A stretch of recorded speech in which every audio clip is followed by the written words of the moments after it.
Caim é despertado por gritos altos chamando seu nome, interrompendo sua meditação. Uma criança avisa urgentemente que há pessoas más na mansão. Ao ouvir que cercaram seu avô, o homem se retira imediatamente. Nos portões da vila, vários invasores são bloqueados por Aidan. Aproximando-se a cavalo, Lando encara o velho e confirma que ele é o responsável. Eles o olham com olhos amedrontados, sem entender por que estavam ali. Ao redor do cavalo, mercenários sinistros se aglomeram. O intruso ergue uma escritura, dizendo que veio tomar posse do território em nome de sua família. Chocado com a alegação absurda, Aidan afirma que o domínio pertence a Bernatran, o mago. Contudo, ele morreu há 16 anos e supostamente assinou a escritura de transferência antes de falecer. O horror e preocupação tomam conta dos aldeões, mas o velho exige que a transferência seja verificada por um tribunal. Indignado com a ousadia do pedido, o aprendiz de mago tenta atacá-lo. Eles ergueram os braços em sinal de medo, mas Lando ficou atônito quando uma mão repentinamente parou seu cavalo no ar. Caim havia chegado a tempo de impedir aquela atrocidade.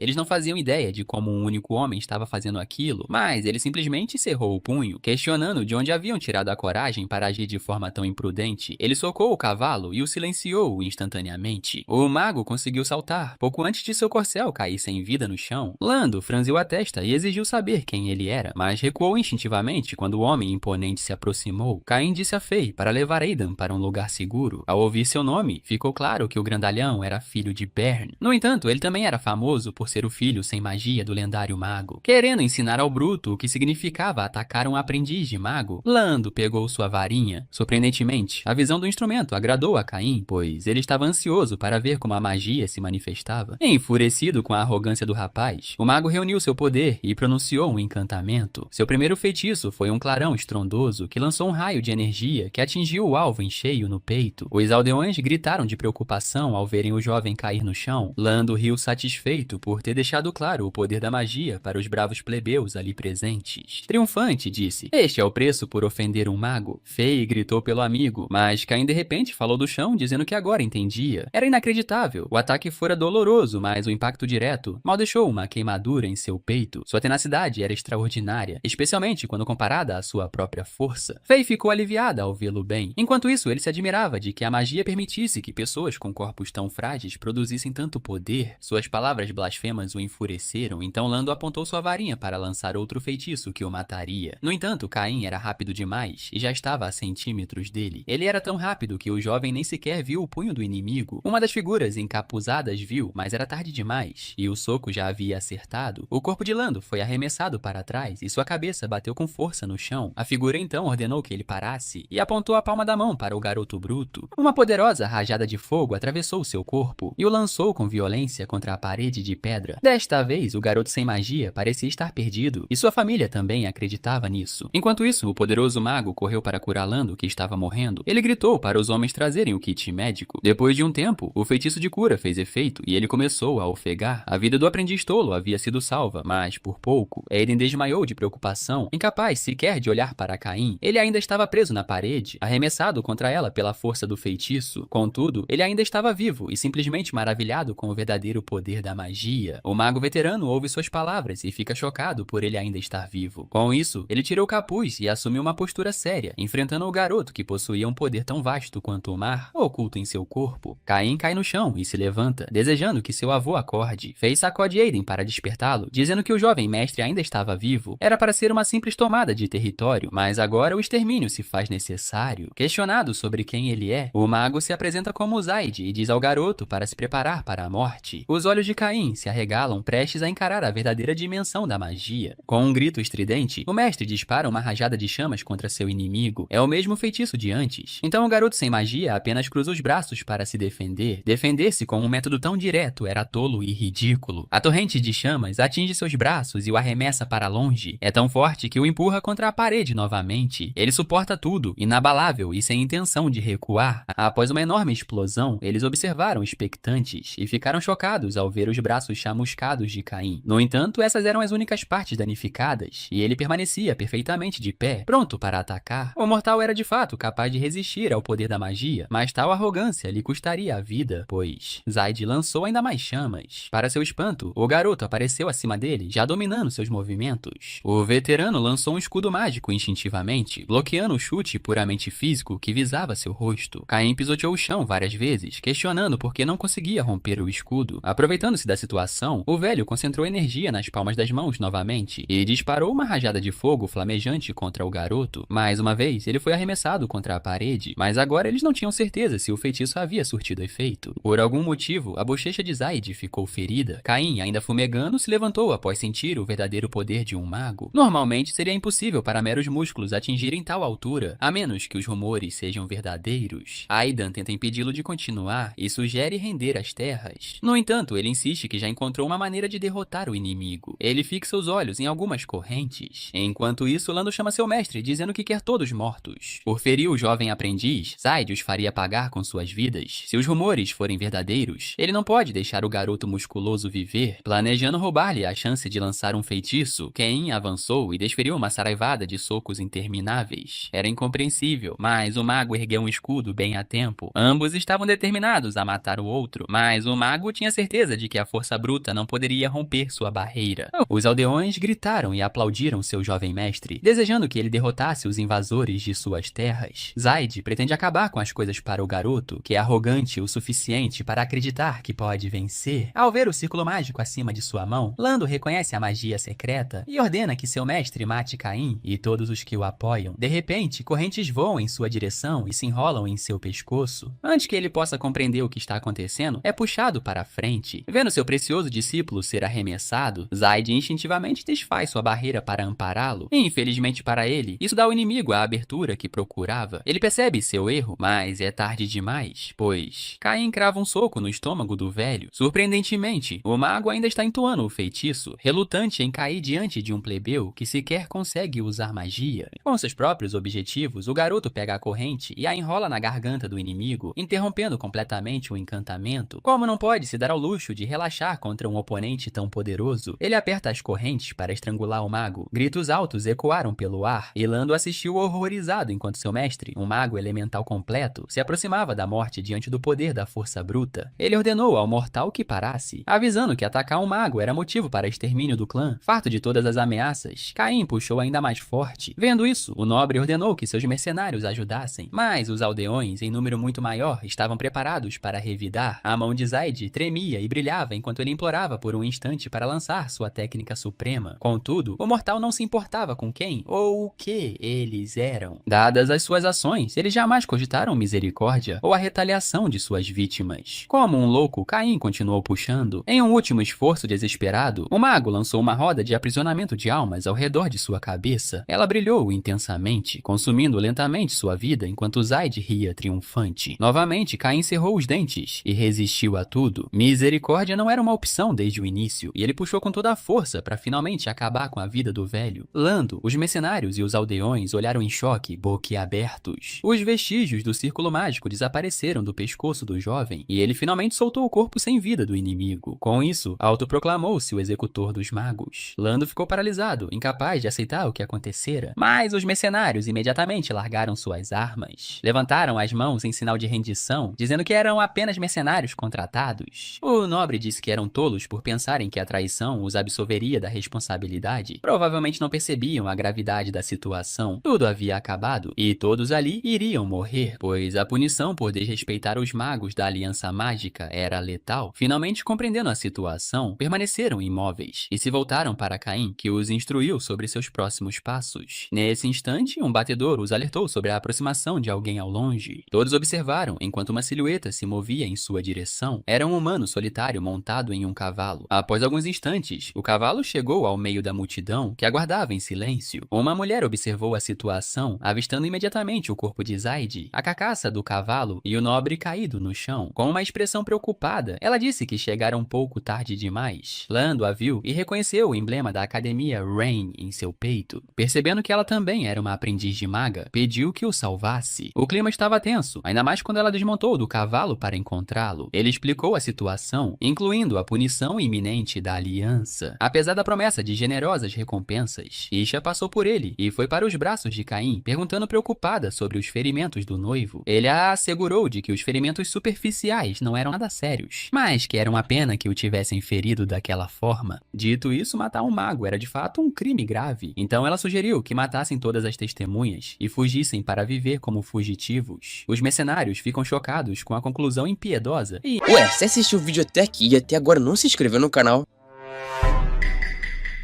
Que isso, mano, você tá vacilando, hein? Bora, meu filho, se inscreve aí, vai me deixar muito felizinho, hein?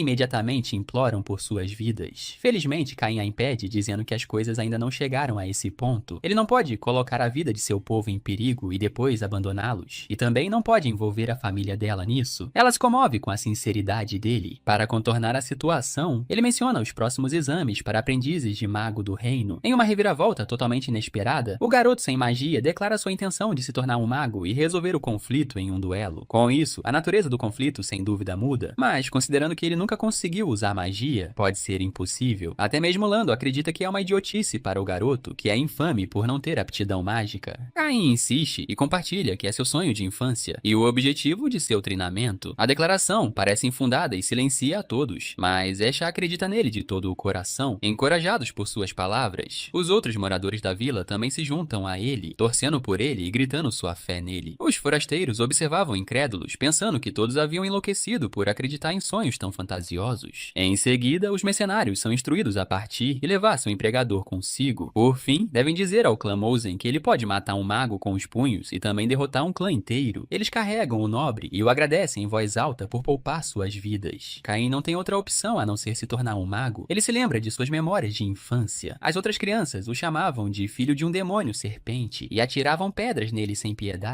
Ele suportava tudo com um olhar estoico, mas assim que mencionavam e insultavam sua mãe, ele explodia em fúria. Um soco os advertia para não falarem mal dela, e ele prometia esmagar suas bocas. Alguns outros conseguem fugir, dizendo que o menino demônio iria matar alguém. Ele os perseguiu. Desde jovem, ele carregava o estigma de ser filho de um demônio serpente, em parte porque seus pais morreram após seu nascimento. Ele perguntou ao avô se tudo aquilo era verdade, e Aidan refutou todos os rumores, acrescentando que seus pais eram pessoas extraordinárias. Quanto ao motivo de o terem abandonado, talvez simplesmente não tivessem escolha. Um dia, ele encontrou um mago peculiar vindo do leste. O mago o chamou de filho de um demônio serpente. O monge calmamente pediu que ele não se irritasse, pois não mentia. Tudo o que ele dizia era testemunha do próprio julgamento. No leste ficava a cidade de Lirian, também conhecida como a capital dos magos, e em seu centro erguia-se a majestosa torre de Raefa. Um demônio serpente estava escondido embaixo da torre e sua cria estaria naquela região. Caim estava perdendo a paciência e argumentou que tudo aquilo não passava de rumores. Então perguntaram-lhe por que o filho de um mago genial como ele não podia praticar magia. Se ele estivesse interessado em sua herança, deveria tentar explorá-la por si mesmo. A ideia o impactou profundamente, e a partir daquele momento, ele finalmente compreendeu algo importante. Com Isa, ele deixou a vila. Em um mundo onde os magos são reverenciados, a única maneira de proteger seus entes queridos, esclarecer sua herança e vagar livremente pelo mundo é se tornar um mago. Após um tempo viajando, eles finalmente avistam seu destino ao longe, a cidade de Lirian, formada ao redor da Academia de Magia. Neste mundo, a magia é onipotente e determina a estrutura de poder e a estabilidade da Terra. Os magos são formados por 4 escolas principais, e agora eles estão na Academia Lirian Height. O exame para magos acontece apenas a cada 3 anos, e o momento de sua decisão de se tornar um foi perfeito. A maioria dos candidatos já domina as técnicas básicas e talento não falta. Alguns até praticam artes das trevas e desejam se tornar magos para limpar suas identidades. Dito isso, a taxa de aprovação para aprendizes ainda é muito baixa, pois os padrões do exame são extremamente rigorosos. Das 4 partes, a primeira é uma prova escrita sobre conhecimento mágico. O examinador sabe que há candidatos peculiares em todos os exames. Por exemplo, Caim claramente tinha o físico adequado para um cavaleiro. O jovem olhou subitamente nos olhos dele e, assustado, levantou-se abruptamente. Perguntou o que o examinando estava fazendo, mas ele apenas tentava entregar a prova que havia concluído. Com isso, foi instruído a aguardar os resultados no corredor. Apesar da aparência, ele terminou a prova muito rápido, o que deixou o examinador curioso sobre seu desempenho. Mais tarde, o sinal da escola tocou sem aviso prévio. Todos se dirigiram ao mural de avisos, pois o toque do sinal indicava um desempenho recorde. Os glifos sagrados começaram a aparecer e todos olharam para cima, esperançosos. Em primeiro lugar estava Caim, que obteve a maior pontuação de todos os tempos. Todos, inclusive Esho, ficaram chocados, mas o resultado estava dentro de suas expectativas. Para lidar com sua incompatibilidade com a magia, ele treinou seu corpo ao limite e leu todos os livros de magia da biblioteca. Os outros examinandos rapidamente o desprezaram por esperar arrogantemente resultados que nem sequer podiam sonhar. Contudo, as palavras em suas gargantas são engasgadas e substituídas por parabéns, enquanto o jovem corpulento pergunta se eles têm algo a dizer. Com isso, ele se dirige imediatamente para o segundo local de prova. No escritório do examinador, o chefe, Yuji, considera a situação irônica. Eles vieram pelo toque do sino, o que significa um disco riscado, mas a realidade é decepcionante, já que o melhor colocado era um trouxa. Alguns acham que o exame está ultrapassado há muito tempo, mas o segundo teste deve eliminar os indignos. Na plataforma de provas, os candidatos precisam resistir a uma formidável pressão mágica. Conforme a pressão aumenta, partes de um anel mágico se iluminam, e formar um laço significa aprovação. Esho pergunta a Caim se ele já tem uma estratégia para essa parte. Ele admite que não, e que enfrentará o desafio de qualquer maneira. No segundo local de prova, o fiscal ordena que ele pare. O garoto apresenta seu comprovante de inscrição, mas o velho se recusa a aceitá-lo e o manda embora. Eles não têm ideia do que está acontecendo. Tendo atuado como fiscal por 4 décadas, um único olhar basta para perceber que o examinando não possui magia. Caim recita um regulamento específico, afirmando que a elegibilidade é determinada unicamente pelo resultado do primeiro exame. Mesmo assim, ele é reprovado, e o velho comenta que dissuade muitos apostadores como ele todos os anos, por terem corpos mortais e mentes tolas. Alguns morrem anualmente. O jovem sabe que é seu dever alertá-los. Lembra-o de que seu poder se limita a lembretes.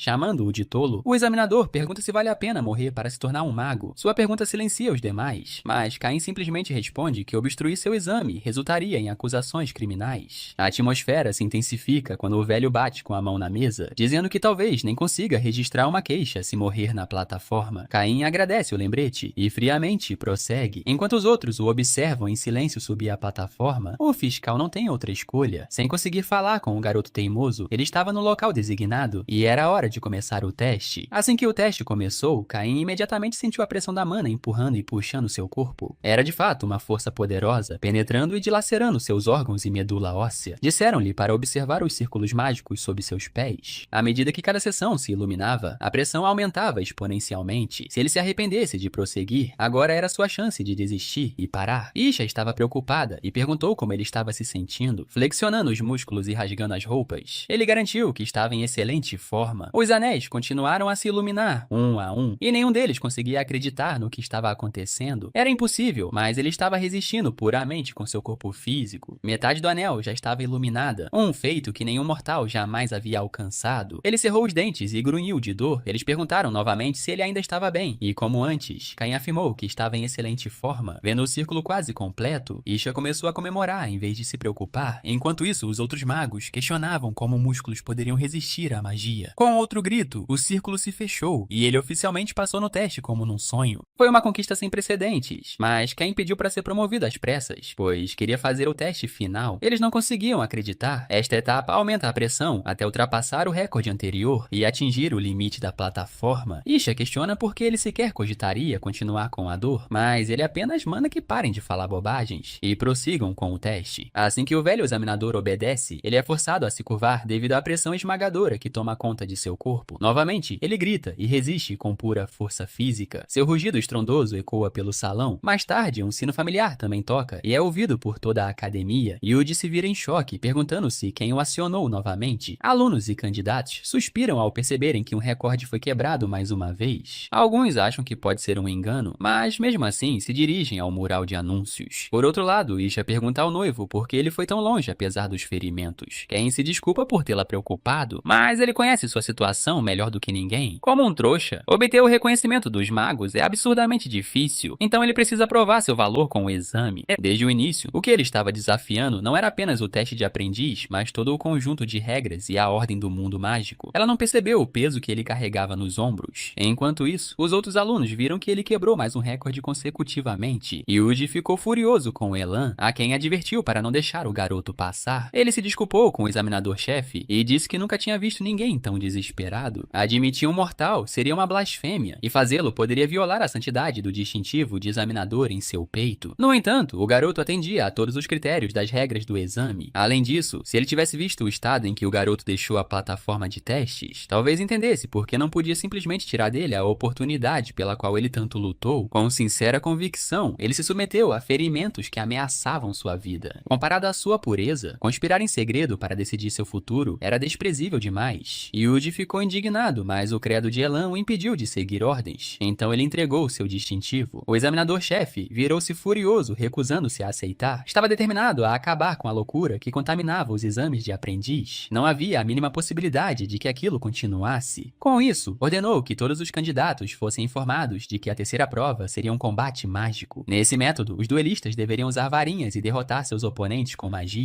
Os vencedores continuariam competindo até que os 40 melhores candidatos fossem aprovados e admitidos. Ignorando os protestos, Yuji deu a todos meio-dia para se prepararem para a prova. Havia muitos fatores injustos envolvidos, incluindo a exigência de trazerem seus próprios instrumentos mágicos. Enquanto isso, Ken já sabia que estava sendo alvo de críticas, mas precisava comprar uma varinha. Felizmente, havia dezenas de lojas de magia na Cidade da Magia. O trouxa quase quebra alguns instrumentos enquanto tenta, com todas as suas forças, conjurar mana. Aisha sugeriu irem para outro lugar, mas ele recusou, dizendo que só queria confirmar novamente. Parece que ele realmente não consegue ativar instrumentos mágicos, não importa o quanto se esforce. Nesse instante, um grupo de pessoas gritou do outro lado do beco. O casal se virou imediatamente. Um bando de homens suspeitos disse que eles vieram ao lugar errado. Eles são a gangue do Céu Quebrado e que, por engano, invadiram seu território. Trata-se de um grupo de cavaleiros caídos e aprendizes abandonados que se uniram para formar uma organização criminosa. Em outras palavras, são peixes pequenos que estão se ajudando mutuamente. A princípio parecem um trio, mas alguns apareceram de repente. Kane pega uma flecha que foi disparada em direção a Isa. Os outros membros da gangue avançaram para atacar, mas um simples soco os eliminou instantaneamente. Outro foi eliminado ao lançar a flecha que havia pegado com a mão nua. Um mago profere encantamentos e lança uma rajada de fogo contra eles, mas ele simplesmente repele o truque insignificante como se fosse uma mosca. A preocupação começa a dominá-los, mas um inimigo sorrateiro consegue se aproximar da garota de surpresa. Contudo, ele ainda nem pousou quando Kane o agarra pela cabeça no ar. Com força avassaladora, ele arremessa o homem sorrateiro contra o mago e derruba ambos. Aproveitando a oportunidade, o líder encontra uma brecha para golpear o jovem com seu martelo. Reisha se preocupa e grita por seu noivo, enquanto o bandido o amaldiçoa por causar a perda de tantos de seus homens de elite. O corpo de Kane estava curvado pelo golpe na cabeça, mas ele se virou de forma aterradora com uma expressão vazia, seus olhos fixos no inimigo. Enquanto o homem questionava o monstro que enfrentava, sua cabeça é esmagada contra a parede. Afinal, foi desprezível se aproximar sorrateiramente por trás. Kane assegurou a Aisha que estava bem, mas percebeu que o martelo do inimigo estava congelando sua mão. O gelo se espalhou da ponta dos dedos até os ombros. Era a arma encantada com magia de gelo. O membro da gangue riu dele, mas o mortal apenas olhou para a arma, intrigado com a existência de tais instrumentos mágicos. O membro da gangue disse que a queimadura de gelo se espalharia por todo o seu corpo e congelaria seu coração. Kane podia sentir isso acontecendo em tempo real, mas em vez de se preocupar, seus olhos se encheram de admiração e espanto. Um rápido movimento de seus músculos quebrou o gelo ao redor de seu corpo, e o criminoso simplesmente não conseguia acreditar no que via. Aisha estava preocupada com seu noivo e perguntou se a queimadura de gelo era ineficaz. Sorrindo, ele apenas disse que havia encontrado uma maneira de competir no exame. No dia seguinte, os candidatos à academia se reuniram para a terceira prova do exame de admissão, o torneio de combate mágico. Independentemente de sua preparação, eles foram instruídos a se alinhar. Kane prometeu dar o seu melhor com o apoio incondicional de Issa. Enquanto isso, sua estatura imponente agora era complementada por um grande volume em suas costas. Um dos candidatos zombou dos outros, dizendo que eles não estavam em posição de comparar tamanhos. Seu nome era Defok, também conhecido como um jovem gênio com força extraordinária. Para este teste, Yuji modificou as regras e exigiu que os combatentes usassem ferramentas mágicas para atacar. Ele estava preparado para fazer qualquer coisa para manter a honra e o prestígio da academia. O examinador-chefe estava convicto de que eles poderiam legitimamente acabar com as chances dos garotos na terceira fase. Com isso, os candidatos foram instruídos a se alinharem de acordo com o número do sorteio. Os grupos foram liberados em breve, e a aprovação dependia muito da sorte no confronto. Alguns murmúrios de discussão surgiram, mas a atenção deles logo se voltou para o grupo 35, que tinha um conjunto de lutadores incomparáveis aos demais. O número 176 era Melo, o herdeiro gênio de uma família de magos. O número 178 era Kiwita, uma jovem ambiciosa e famosa. O número 170 era Lumin, a garota mágica. E o número 180 é Serol, que nasceu de uma linhagem especial. A competição em seu grupo será extremamente intensa, e eles sentem pena do número 177. Mal sabiam eles que aquele era Kane, que já havia quebrado 2 recordes. Os examinadores acreditam que podem se livrar dele, contanto que manipulem o sorteio a seu favor. Com isso, começa o terceiro exame. É um exame de admissão para aprendizes de magia, mas a maioria das pessoas já possui conhecimento básico físico, o que só comprova o quão competitivo é todo o processo de admissão. Algum tempo depois, finalmente chegam as partidas do grupo 35, e Melo é chamado primeiro. A expectativa cresceu imediatamente quando o número 176 entrou na arena. Ele é um dos candidatos mais promissores, e dizem que já domina 3 feitiços ofensivos. É um feito incrível para alguém que ainda nem é aprendiz. Seu oponente nesta rodada é Kane. A plateia sentiu pena dele a princípio, mas logo reconheceu o nome do homem que quebrou 2 recordes em um único dia. Eles o encararam incrédulos, pois ele nem parecia um mago. Em termos de físico, seus corpos contrastavam exageradamente. Dito isso, é crença comum que a força de alguém é inversamente proporcional ao seu físico. Melo faz o primeiro movimento e saca sua varinha, o coração de Jade. Dizem que é um artefato famoso do abismo extremo. Por outro lado, eles não conseguiram sentir nenhuma oscilação vinda de seu oponente. Instruído a se preparar para o exame, Kane revela um enorme porrete preto e se desculpa pelo tamanho de sua varinha. A confiança de Melo vacilou e a plateia olhou em absoluto choque e confusão. Ontem, a gangue Céu Quebrado generosamente patrocinou sua ferramenta após uma surra completa. Eles forneceram todo o equipamento que tinham, pediram ao ferreiro, Ajax, que os derretesse e moldasse em um porrete, mas ele recusou a princípio. Felizmente, um saco de moedas da gangue pareceu fazê-lo mudar de ideia sem muita resistência. O mago com quem lutaram foi forçado a usar toda a sua magia para encantar o porrete forjado. Yuji está perplexo, pois esperava tais truques do astuto examinando. Até mesmo os outros candidatos protestaram, dizendo que uma arma contundente era contra as regras. Kane os silenciou e ordenou que todos observassem atentamente. Com um grito de guerra alto e retumbante, ele fez com que o bastão emitisse luz pelo cabo. Logo, a mana se espalhou por todo o instrumento mágico. Eles de fato viram acontecer, mas ficaram incrédulos. De acordo com as regras, não havia restrições quanto ao peso e comprimento da varinha. Nenhum deles pôde argumentar, já que ele estava usando magia de gelo como os outros. Kane fez uma anotação mental para usá-la com moderação. Como o uso era limitado, Yuji ficou furioso e quis pedir a revogação de sua qualificação para o exame. Infelizmente, o garoto estava explorando uma brecha nas regras e eles não podiam desqualificá-lo legalmente. A raiva não deveria nublar seu julgamento naquele momento, pois eles ainda tinham uma chance. Afinal, a habilidade de Melo e sua origem na família de magos não eram para serem subestimadas. Para esmagar o bárbaro, eles planejavam usar um mago completo, o que resultaria na vitória definitiva de sua filosofia. Devido à varinha inesperada de Kane, a batalha é interrompida para permitir a discussão da comissão examinadora. Melo chama seu oponente de tolo por tentar compensar sua inaptidão com tamanho. A essência da magia reside em usar as regras do mundo para vencer, apesar de ter um corpo mais fraco. Suas palavras são recebidas com silêncio. Enquanto isso, os outros candidatos elogiam o gênio por aparentemente tentar ensinar uma lição ao seu inimigo. Normalmente, é verdade que a magia tem uma vantagem natural sobre a força bruta. Como tal, cavaleiros e patrulheiros do mesmo nível devem se submeter aos magos. Antes que pudessem discutir mais, a comissão anuncia a retomada da batalha. O sino toca e Melo imediatamente se move para lançar um feitiço, mas tem seu corpo esmagado pelo porrete de Kane em um instante. Todos que falaram com tanta confiança antes olharam em choque, tremendo enquanto observavam a pesada varinha ser retirada do corpo do gênio que se contorcia. A luta terminou num piscar de olhos, e o mago não teve a menor chance. O trouxa se desculpa, dizendo que não subestima seus oponentes. Deixando todos horrorizados, ele se vira e encoraja os organizadores a salvarem o garoto enquanto ainda podem. Com isso, o vencedor da luta é anunciado. Aisha torce pelo noivo com todo o coração, enquanto os outros, mais uma vez, não conseguiam acreditar no que acabara de acontecer. Da mesma forma, os examinadores que observavam de cima estavam solenes, tentando entender como tudo tinha terminado daquela maneira. Um deles tenta culpar Melo por ser inexperiente e ter baixado a guarda. No entanto, não era hora de se deter nisso agora, pois havia outros no grupo da morte. Embora o gênio tivesse cometido um erro, os outros certamente deveriam terminar o trabalho bem. Pelo menos era o que eles podiam esperar. Kane é chamado pelo árbitro, mas solicita um desafio de guarda. É a única maneira de desafiar o recorde como explicado no livro de regras. Fazia tanto tempo que ninguém o solicitava, que o mago precisa verificar os detalhes pessoalmente. A maioria na plateia também não fazia ideia do que ele estava falando, mas um deles explicou que queria duelar com todos os competidores, um por um. Aquilo exalava arrogância, especialmente vindo de alguém que derrotou Melo com um ataque surpresa. Contudo, Yuji concordou prontamente, já que o garoto estava se metendo em encrenca. O recorde para esse desafio era de 17 vitórias, e ele precisava superá-lo. Vários o vaiaram por ser arrogante demais, e começaram a vibrar quando Kwaita subiu ao palco como o primeiro desafiante. Era uma grande oportunidade para o novato se destacar. Acreditando também que Melo havia baixado a guarda, ele decidiu ser extremamente cauteloso, posicionou-se na beira do palco para manter uma distância segura. Uma das vantagens de um mago reside em ataques à distância, então ele poderia ter uma chance melhor. No entanto, Ken desapareceu de seu lugar assim que a luta começou. Como antes, antes. O mortal apareceu acima dele com seu porrete erguido, mas Kuwaita acreditava que seu feitiço instantâneo era mais rápido. E de fato era, atingindo o alvo primeiro. Apesar disso, o ataque do oponente ainda o atingiu, e o mago foi arremessado contra as paredes da arena a vários metros de distância. Novamente, todos ficaram sem palavras diante da demonstração avassaladora. Kuwaita estava inconsciente e seu corpo destroçado foi lançado contra o concreto. Kenny ficou satisfeito com seu controle de força desta vez, já que não causou nenhuma deficiência permanente. A plateia apontou que ele foi atingido clara e diretamente pelo feitiço de raio, mas o resultado permaneceu completamente inalterado. Assim como seu ataque, sua defesa também foi avassaladora, e até mesmo Yuji teve que reconhecer o fenômeno da natureza que ele era. Esha comemorou silenciosamente, pois fazer barulho não combinava com a atmosfera. Kuwaita foi retirado da arena em uma maca, e Lumi imediatamente se rendeu, sem sequer dar à luta a chance de começar. Sarlo também desistiu instantaneamente, sabendo que poderia passar o monstro para outra pessoa. No entanto, o resultado do grupo da morte desencadeou uma onda de desistências preventivas entre os candidatos comuns. A situação foi rapidamente relatada ao chefe, e ficou claro o que iria acontecer. Yuji se vira para o organizador, que estava tão confiante em seu plano que agora estava falhando. Tremendo de preocupação, ele diz que um trunfo, Dia, ainda estava à espreita. Ele foi desclassificado no último exame por matar um candidato, e é tão forte quanto um mago júnior. Se ele e o trouxa acabarem se machucando, será muito melhor para todos. A filosofia e as táticas educacionais de York são elogiadas. Ainda querendo ser cauteloso, Yuji revela um pingente vermelho. É um fragmento ósseo de monstro marinho capaz de ativar defesa física passiva. Aqueles que fazem grandes coisas não se prendem a detalhes, nem hesitam em usar todos os meios. A onda de desistências continuou, e Kenny estava prestes a bater o recorde sem muito esforço, já que ninguém queria lutar. Finalmente, um candidato aceita o desafio. Ao se virarem, avistam o oponente, Dia, como os examinadores previam. De alguma forma, ele ostentava o pingente vermelho no pescoço, afirmando que ele deveria ser um guerreiro ou um ferreiro. Dia dá a Kenny a chance de se render, como antes. Os comentários são recebidos com silêncio. O mago já ergue sua varinha, dando ao oponente um último aviso. Enquanto isso, os outros candidatos o reconhecem como aquele que já matou vários magos. A luta começa, e como um relógio, o Brutamontes alcança o oponente num piscar de olhos. Gia se surpreende com a velocidade do lutador, mas o golpe é completamente bloqueado por um escudo mágico. Todos ficam surpresos, até mesmo o conjurador, que não esperava que o pingente fosse real. Uma barreira mágica é uma habilidade que só pode ser dominada por magos de nível estelar. Com isso, chega a vez do mago astuto atacar, lançando uma rajada infernal diretamente no rosto do oponente, a queima-roupa. Eles queriam que ele perdesse, mas a cena foi horrível desta vez. Dia, com um sorriso presunçoso, pediu desculpas, dizendo que não tinha intenção de tirar uma vida hoje. Para sua surpresa, Kenny caminhou em meio às chamas e o encarou nos olhos chocados. Já que havia feito algo que não queria, Kenny agarrou o braço do mago e o mandou se arrepender. O enorme porrete voltou a atacar, mas também a impenetrável barreira mágica. O escudo permitiu que ele retirasse a mão e ele estava completamente envolto pelo poder do pingente. Algo parecia errado e o artefato parecia ter um poder sobrenatural. Gia disparou uma rajada infernal novamente e, como antes, atingiu o alvo em cheio no peito. Isso lhe permitiu ganhar alguma distância. Enquanto isso, o público lutava para aceitar que o garoto, que ainda nem era aprendiz, estivesse conjurando feitiços tão complexos. Ele precisava terminar a batalha rapidamente, precisava entrar na academia e aprender os segredos da espiritualidade antes que seu corpo sucumbisse. Infelizmente, seu oponente não ia deixar isso acontecer tão facilmente. Ken chamou sua magia de superficial e muito mais fraca do que a de Zeide, a quem ele matou com as próprias mãos. Eles ficaram perplexos por ele ainda estar vivo e notaram que ele acabara de admitir ter matado um mago antes. Esha gritou, dizendo para ele ter cuidado. Com um sorriso sinistro, ele disse que já tinha descoberto uma maneira de derrotar o inimigo. York tentou entender o que ele fez para sobreviver a 2 feitiços de alto nível seguidos. No entanto, Yuji já sabia. Ele não tinha nenhuma técnica defensiva e estava usando apenas seu corpo como escudo. Perdendo o controle da sua paciência, Gia atacou para tirar a vida do oponente e lançou uma rajada de chamas negras para frente. A plateia prendeu a respiração, surpresa com o lançamento inesperado de magia negra. Só pelo impacto, ele tinha certeza de que finalmente havia vencido a batalha. No entanto, Ken apareceu atrás dele num instante, dizendo que sua raiva era sua fraqueza. Colocando a mão sobre a boca e o nariz do suspeito candidato, ele supõe que ele deva estar usando um artefato, o que sentiu quando agarrou seu pulso pela primeira vez. Gia luta para respirar, completamente imobilizado e incapaz de ativar seu escudo. Enquanto isso, os espectadores não conseguem acreditar que nem mesmo magia negra possa detê-lo. Mais uma vez, Yuji é forçado a reconhecer sua habilidade, particularmente na tomada de decisões precisas. O usuário de magia negra sufoca e desmaia logo em seguida. Satisfeito com seu trabalho, Ken o solta e ordena que os médicos o atendam. O árbitro observa enquanto ele se afasta e o declara o vencedor. Suas costas largas e robustas projetavam uma sombra sobre todos, enquanto suas visões de mundo começavam a desmoronar em total descrença diante de seu poder absoluto. Após essa luta, ninguém ousou competir e aceitar o desafio. Em outras palavras, o trouxa conquistou os louros do terceiro e último teste. A plateia estava completamente atônita, e Isha apenas cerrou os punhos em silêncio exultante. Quem é chamado à sala do examinador-chefe. Lá, ele se depara pessoalmente com Yuji pela primeira vez. O velho mago o elogia por ter acionado o sino da sabedoria 3 vezes. O jovem rebate, elogiando a sorte do organizador no sorteio das partidas. Observando-o em silêncio, o chefe logo vai direto ao ponto e menciona seu histórico de ter matado Zaid, motivo pelo qual ele está no exame. Como esperado, os canais de informação dos magos são bastante abrangentes. Yuji promete usar sua influência para resolver a disputa sobre a morte do mago. Obviamente havia uma condição, e quem estava disposto a ouvi-la? Ele é instruído a retirar sua admissão. O chefe sabe que ele é o sucessor de Burn, mas como ele é inadequado para ser um mago, está até disposto a escrever uma carta de recomendação para o título de cavaleiro. O jovem pergunta se os cavaleiros têm autoridade para usar o portal de teletransporte continental. Yuji fica perplexo com a pergunta inesperada. Infelizmente, as regras ditam que apenas magos podem usar os portais. Assim, quem recusa a oferta, dizendo que suas necessidades só podem ser satisfeitas se ele se tornar um mago, o chefe finalmente perde a paciência e questiona como um trouxa poderia sonhar em ser um mago. Sua opinião pessoal é ignorada e o velho é lembrado de que apenas as notas importam. A insolência e a teimosia do garoto o levam ao limite. Sem ter mais nada a dizer, Ken se vira para ir embora. Quanto ao assunto familiar de terceira categoria, ele decide resolvê-lo sozinho. Yuji fica sozinho, fervendo de raiva pelo tolo insubordinado. Não querendo deixar ninguém arruinar os exames de sua academia, ele grita e chama o examinador. Riley precisa espalhar a notícia de que a quarta prova do exame será de caçador de bestas espirituais, que ele supervisionará pessoalmente. O mago se preocupa em usar um método tão perigoso, mas não havia espaço para objeções. Assim, um palco letal foi montado para o teste final. Os candidatos precisam se aventurar na floresta misteriosa, procurar uma besta espiritual cuja aura mágica ressoe com a sua e capturá-la como um familiar. Contanto que tragam o objeto de volta para a academia e passem na inspeção, também passarão no exame. Era uma etapa absurda que causou um grande alvoroço entre os candidatos, mas Yuji argumentou que eles aprenderiam os passos corretos e também seriam testados em sua capacidade de aprendizado. O ponto crucial a lembrar é que quanto mais fundo forem, mais perigoso será. Se aventurarem muito fundo, nem mesmo a equipe de resgate da academia se responsabilizará por eles. Novamente, as pessoas protestaram ao ouvirem que sua segurança não podia ser garantida. No entanto, foram aconselhados a desistir de serem magos se não conseguissem lidar com tais níveis de perigo. Isso silenciou a todos, e o olhar fixo entre Yuji e Kenny se intensificou. A sessão de tutoria seria realizada ali mesmo, então foram instruídos a prestar bastante atenção. Até mesmo Esha percebeu que seu noivo estava sendo alvo novamente. Por enquanto, ele iria com calma e planejaria tudo cuidadosamente. No início do dia seguinte, a quarta etapa, Caçador de Feras Espirituais, começou. Com o início da quarta etapa, os candidatos foram instruídos a retornar ao pôr do sol. Alguns reclamaram da dificuldade e nem sequer entenderam o tutorial abrupto anterior. Kenny, por outro lado, permanecia imóvel e em silêncio. Após os avisos de Aiza sobre a floresta, prometeu dar o seu melhor. Dito isso, o teste era complicado e ele não fazia ideia de por onde começar. Uma figura sombria o observava de entre as árvores e Kenny ficou exultante, pois não esperava que uma oportunidade surgisse tão cedo. Dafuk, por sua vez, estava aliviado por não ter enfrentado os candidatos monstruosos na etapa anterior. Ele conseguiu chegar à fase final com uma pontuação decente e a magia de encantamento era algo que ele dominava desde jovem aprendiz. Nesse instante, ele se depara com Lumi e outra candidata. Com um sorriso, ela sugere que formem uma dupla para esta rodada. Considerando as circunstâncias, isso não lhe traria muitos benefícios. Ele tinha certeza de que passaria, mas ela adoçou a proposta mencionando o título de melhor concorrente. No entanto, ele está cético quanto ao motivo pelo qual os competidores o ajudariam. O fracasso deles na fase anterior prejudica suas chances, então eles precisam da ajuda dele para obter uma pontuação alta. Entrar no segundo nível da floresta para obter pontuações era perigoso, mas a situação de Dafuk era diferente. O teste é claramente direcionado contra Kenny, e enquanto ele estiver fora, certamente estará no topo. Contudo, ele criou um histórico de passar de maneiras surpreendentes. Irritado com a ideia de que isso aconteça novamente, ele aceita a proposta com a condição de capturar um familiar primeiro. Enquanto isso, o trouxa espirra em algum lugar da floresta, enquanto as pessoas continuam a falar sobre ele. De repente, um grupo de figuras sombrias surge por trás. Feridos e perigosos, eles cercam Kenny e primeiro confirmam sua identidade. Ele questiona quem são eles para ousarem podem agir sorrateiramente durante os exames. Eles partem para o ataque, mas a diferença entre suas forças fica abundantemente clara. Após alguns golpes, o espadachim foi eliminado. Então o mago usou um encantamento e invocou um monte de raízes de seu cajado. Brotando do chão, a densa vegetação envolveu as pernas do jovem e rapidamente subiu por seu corpo. Acreditando que ele estava incapacitado, os homens restantes avançaram para empalá-lo e de fato conseguiram acertá-lo. Mas, para sua surpresa, o alvo havia segurado as lanças com as próprias mãos. A visão foi suficiente para fazê-los congelar, mas isso foi um grande erro, pois quem liberou seu poder sobre eles. Depois de derrubar o lanceiro, ele se libertou das raízes com pura força e os amaldiçoou por tentarem cometer um assassinato em plena luz do dia. O mago estava absolutamente incrédulo, sem entender como aquilo era possível. Percebendo que suas informações sobre o alvo estavam erradas, ele tentou escapar por enquanto. No entanto, Kane não tinha a intenção de deixá-lo ir e pegou uma das lanças. Recuando o braço, ele lança a arma com sua força demoníaca e a dispara para a frente como se fosse uma flecha de luz. A criatura avançou rapidamente e, alcançando-o em um instante, atravessou o peito do velho. Continuou a disparar entre as árvores, arrastando o corpo consigo. Kane encara sua obra, mas se dá conta de que não deixou ninguém vivo e agora não faz ideia de quem o atacou. Ele vê um pingente no pescoço de um dos cadáveres e se pergunta para que serve o distintivo. Como a prioridade principal é o exame, ele guarda o distintivo e decide perguntar a Esha mais tarde. De repente, houve um farfalhar por perto. Um monstro raposa com chifres de segundo nível estava ali, provavelmente atraído pelo cheiro de carne fresca. Era uma ótima oportunidade para cumprir as condições do exame. Ele tenta se lembrar do encantamento que aprenderam e move as mãos enquanto emite uma série de sons bobos. A raposa o olha com total confusão e a inclinação zombeteira de sua cabeça o faz se sentir insultado. Infelizmente, a pequena criatura ousou rosnar para ele. Fumaça sobe pela floresta enquanto Ken termina de assar uma besta familiar após sua tentativa fracassada de capturar uma. Dafuk estendeu a mão e pronunciou o encantamento. Ele se conecta com um piolho de 8 patas, uma besta de segundo nível. A criatura se contorceu e guinchou enquanto seu poder tomava conta de seu corpo. O jovem estava eufórico e agora era hora de ajudar seus aliados com seus familiares. Enquanto isso, um enorme monstro em forma de tábua foi arremessado ao chão. Depois, outro. Ken esmagava bestas de terceiro nível em frustração, pois não conseguia domar nada com magia. Ele concluiu que não funcionaria, porque o nível de inteligência delas era muito baixo para a comunicação. Seu avô disse que algumas bestas poderosas eram inteligentes o suficiente para enfeitiçar mentes humanas. No momento, era impossível para ele se comunicar com outros monstros na floresta, então a única opção era encontrar uma besta espiritual inteligente o suficiente para falar com ele. De volta ao campus, Yuji recebe relatos de uma equipe de patrulha que encontrou vestígios de uma organização secreta de magos. Ao ouvir falar do grupo de ratos que conspiravam, ele questionou o que estavam fazendo ali. Nesse instante, outro grupo de batedores relatou novas informações. Nas profundezas do segundo nível, jaziam os cadáveres dos intrusos, incluindo o de um mago estelar. O chefe ficou furioso por eles ousarem causar problemas em sua arena de exames. Com isso, ordenou que seus homens reforçassem a segurança e espalhassem a notícia sobre a praga. A notícia chegou vagamente aos candidatos, e Esha não pôde deixar de se preocupar com seu noivo. Conforme a tarde avançava, o primeiro examinando apareceu, e sua coragem por retornar tão rápido foi elogiada. A besta que ele trouxera era um fazão da montanha de nível 1. Agora, ele precisava demonstrar controle sobre seu familiar e receberia uma nota de acordo. As pessoas estavam com inveja, pois o mago demonstrava um controle incrível sobre a criatura. Logo, outros candidatos começaram a retornar um a um, a maioria acompanhada por uma besta espiritual. É claro que alguns voltaram feridos ou de mãos vazias. Ao mesmo tempo, Kane estava na floresta, resmungando porque o ambiente era diferente do mapa. Estava úmido e desconfortável, e ele obviamente já estava perdido. Para piorar a situação, não havia nenhuma fera para domar. Ele precisava se apressar, pois a noite se aproximava, mas uma silhueta escura surgiu de baixo. O sol estava prestes a se pôr. Não era esperado pelos examinadores que alguém capturasse feras de segundo nível. Esha estava fazendo rondas, perguntando se alguém tinha visto seu noivo desaparecido. Dafuk interveio, dizendo que encontraram Kane no fundo do segundo nível da floresta. Ela se virou rapidamente e perguntou para onde ele tinha ido depois. Eles o viram indo para as montanhas, e as chances de ele voltar eram mínimas. Ela não conseguia acreditar e se recusava a acreditar. Yuji ordenou a um assistente que reunisse todos. Enquanto o exame estava prestes a terminar, o sol lentamente se escondia atrás da terra. Enquanto isso, Esha ainda rezava pelo retorno de seu amado. Dafuk sorriu para ela, sabendo que era impossível e que tinha certeza de sua posição como o principal concorrente. Os competidores e espectadores estavam reunidos, e Yuji estava prestes a encerrar o exame quando o chão sob seus pés tremeu repentinamente. No entanto, o pânico e a confusão se multiplicaram quando um alarme ensurdecedor soou por toda a academia. Era era o alarme de desastre de nível fantasma, sinalizando a invasão de uma besta de nível fantasma. Uma criatura branca emergiu do chão e os magos veteranos rapidamente a identificaram como o dragão da terra da Floresta Nebulosa. Ele detesta deixar seu território, então por que estava atacando os terrenos da academia? Nesse instante, eles notaram a figura inacreditável sentada em suas costas. Defuck não podia acreditar no que via enquanto Kane batia nas costas do dragão e ordenava que ele se ajoelhasse. Para a surpresa deles, a besta obedeceu ao comando e imediatamente se deitou no chão. O mortal sorriu, feliz por ter chegado a tempo. Seus competidores e examinadores gritaram em descrença. Ainda mais quando ele golpeia o dragão novamente, ordenando que cante uma música, dance e dê uma cambalhota para todos verem. O dragão hesita por um momento, surpreso com a ordem ridícula. Para a surpresa dos espectadores, logo rugiu em uma melodia, mexeu os membros em uma dança e rolou para frente como um acrobata habilidoso. Ficou dolorosamente claro que Kane havia transformado a besta de nível fantasma em seu familiar. Esha ficou aliviada e feliz por ele ter voltado são e salvo. A noite logo caiu sobre a academia. Yuji convocou uma reunião entre a comissão examinadora para discutir o desempenho de Kane. Ele insistiu que o garoto usou métodos inadequados para alcançar suas notas, e seu último teste resultou em vários ferimentos e danos ao salão. Sendo assim, ele propôs que revogassem a qualificação do candidato e pediu suas opiniões. Foi uma história bastante interessante este ano, especialmente para alguém que tocou o sino várias vezes. No final, os resultados não condizem com o propósito do exame. Nesse instante, um homem familiar se levantou. O mago responsável pelo exame escrito enfatiza o desempenho do mortal, que foi exemplar, e hoje não esperava que ele ficasse do lado do garoto, mas Ellen aproveita a oportunidade para reforçar o argumento e destaca a atuação excepcional de Kane na segunda etapa. Desta vez, York discorda e argumenta que ele explorou as brechas da terceira etapa. A discórdia aumenta quando ele tenta revogar os sinos que foram feitos pela própria associação. O chefe os silencia e diz que a situação do mortal é incompatível com o objetivo do exame. Se a academia admitir um aprendiz assim, será motivo de chacota para os outros. Nesse momento, alguém questiona o propósito dos exames. Se uma reunião pode decidir o destino de um candidato, o diretor entra na sala e todos se levantam imediatamente para prestar suas homenagens. Diante do examinador-chefe, o velho observa que recrutou aprendizes interessantes este ano. Gaguejando, mas perseverando, Yuji consegue repetir sua moção para dispensar Kane. Era um completo absurdo, e ele ficou ainda mais confuso que o ancião. Surpreso, pediu esclarecimentos e foi questionado sobre o que era mais importante para um mago. A resposta foi: as regras. Se um candidato se sair bem de acordo com as regras estabelecidas, ele deve ser aceito. O assunto já havia chegado às outras academias e não podia mais ser mantido em segredo. Yuji não teve escolha, a não ser cerrar os dentes e obedecer. Com isso, o próximo passo era decidir quem seria o mentor do garoto. O diretor se retirou e todos se despediram dele. Havia distinções entre discípulos comuns e internos. A maioria dos novatos começava como discípulos comuns e residia em dormitórios enquanto acumulava créditos. Enquanto isso, os aprendizes internos recebiam instrução direta e residiam nas torres dos magos com seu mestre. As regras diziam que o melhor candidato, ou qualquer um que tocasse o sino, se tornava imediatamente um discípulo interno. Apesar de ser contra, Yuji pergunta aos magos se alguém está disposto a se tornar mestre de Kane. Todos desviam o olhar e dão desculpas esfarrapadas, relutantes em aceitar o trouxa. Ele os amaldiçoa, apesar de sentir o mesmo. Nesse instante, York se pronuncia com uma recomendação. No dia seguinte, a cerimônia de admissão da 172ª turma da academia começou. Havia menos de 20 pessoas, já que era o exame mais difícil em décadas. Cabeças se viraram rapidamente quando um aluno chamativo se aproximou. Kane era mais alto que todos, como de costume, e as vestes comuns da escola nem sequer lhe serviam. Alguns professores pediram que esperassem, pois a cerimônia estava prestes a começar. Nesse momento, alguém chamou o aprendiz trouxa. Um homem sombrio caminhou até ele e se apresentou como Enzo, seu mestre designado especificamente pela academia. Eles ficaram surpresos com a aparição inesperada do homem, e Kane correu para cumprimentá-lo educadamente. No entanto, o mestre levantou a mão para impedi-lo. Sinceramente, ele não quer aceitá-lo como discípulo, pois não gosta muito de pessoas tão grandes quanto ele. Como valoriza as regras, Enzo sugere que as sigam e prossigam com o teste pessoal. Magos costumam aplicar testes simples ao selecionar aprendizes, geralmente apenas por formalidade. Kane se desculpa por desconhecer tais costumes e pede que lhe digam os requisitos. Com isso, o mago ordena que ele o siga por enquanto. Eles chegam ao campo de treinamento, onde vários postes falsos servem para a prática de tiro ao alvo. Ele não gosta do garoto, mas também não o odeia. Sendo assim, ele só precisa usar a magia que possui para incendiar um poste com energia elemental de fogo. Em outras palavras, a forma mais simples de um feitiço de bola de fogo. Se conseguir, Enzo o reconhecerá como seu discípulo. Vários outros alunos vieram assistir. Kane repete a tarefa mentalmente e concorda que não é muito difícil, mas como um trouxa vai superar esse desafio? Todos os candidatos ficam chocados com o que Enzo conta a Kenny, enquanto Jifuki está visivelmente radiante por ter a chance de ser o campeão deste ano.